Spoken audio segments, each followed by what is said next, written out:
گھر بار خطرے میں آ جائے گا۔ یہ دنیا کی محبت انسان کو بزدل بناتی ہے، بزدل بناتی ہے۔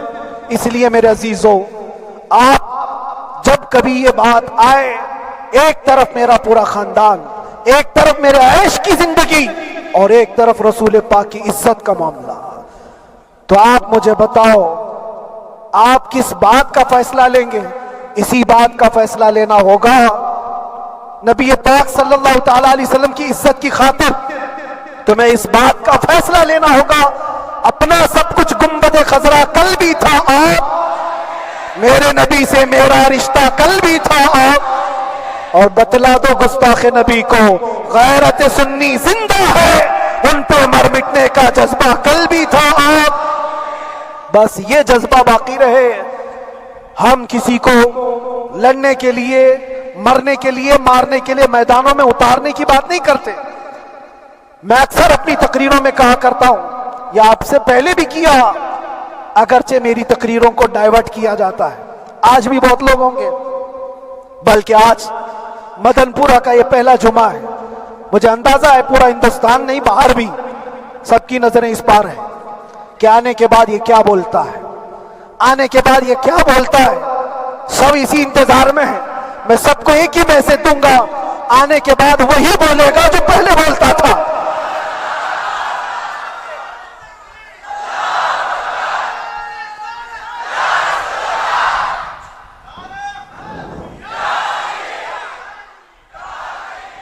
اگر کچھ غلط ہوتا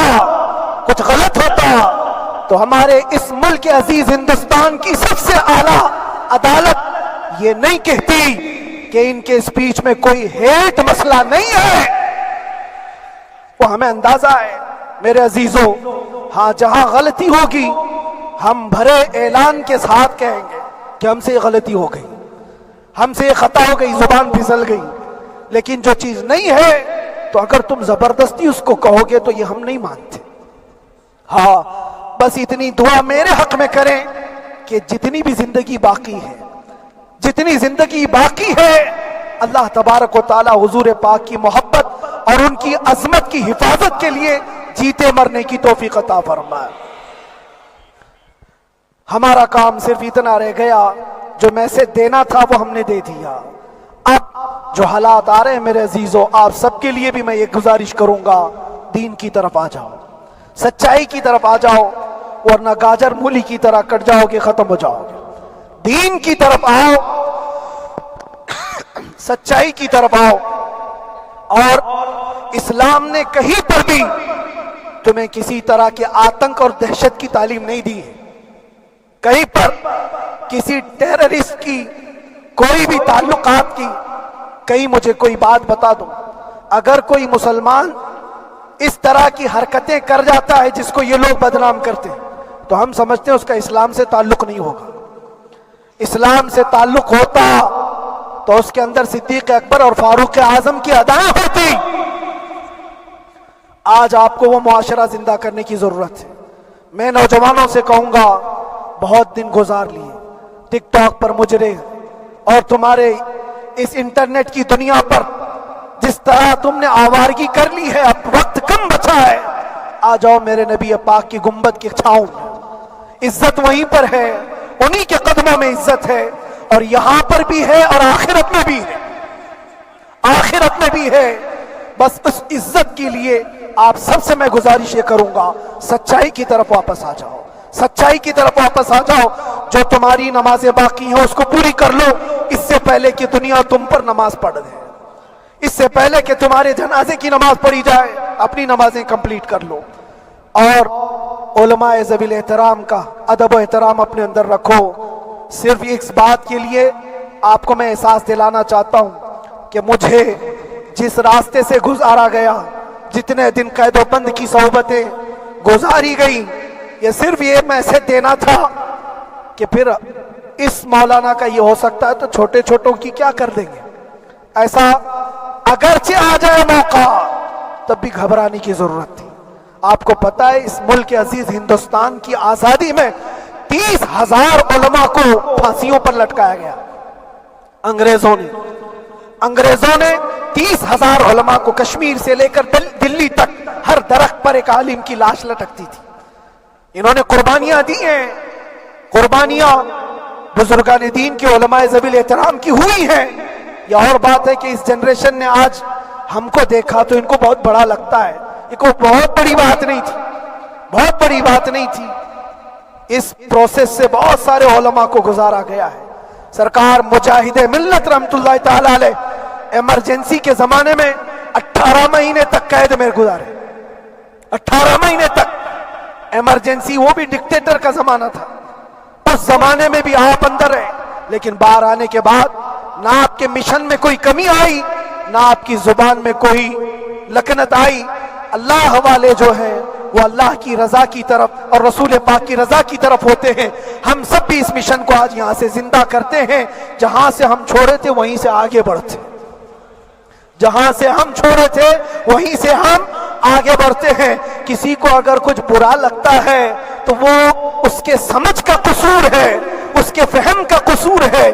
ہم نے کسی کو ٹارگٹ کر کے کبھی کہا نہیں، بلکہ یہ تو کامن بات ہے، ایک تو کامن کہی جانے والی بات ہے. فخر سے اگر کوئی آدمی اپنے گھر میں کہے کیا بات ہے مولانا آج صبح سے تمہارے گھر میں کچھ ہلچل نہیں ہے، کچھ ہلچل نہیں ہے. ہو سکتا ہے تمہارے گھر میں کوئی نہ ہو، تم اکیلے بیٹھے ہو، بیوی کہیں گئی ہے، ماں کہیں گئی ہے، گھر میں کوئی بنانے والا نہیں ہو، گھر میں خاموشی ہے. تو تم اگر اس کو جواب دے دو کہ کچھ دیر کی خاموشی ہے، شام میں آ جائے گی،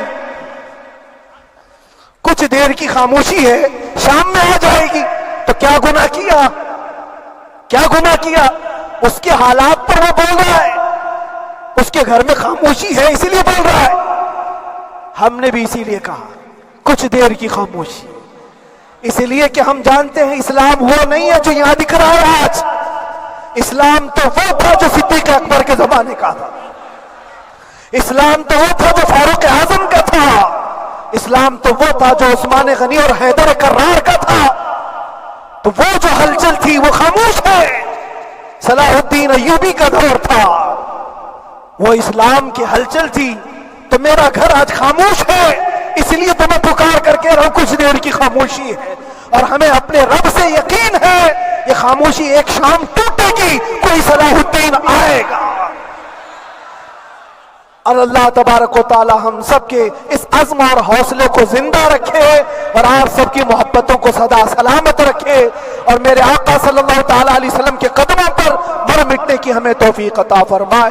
وآخر دعوانا الحمدللہ رب العالمین. لبیک یا رسول اللہ.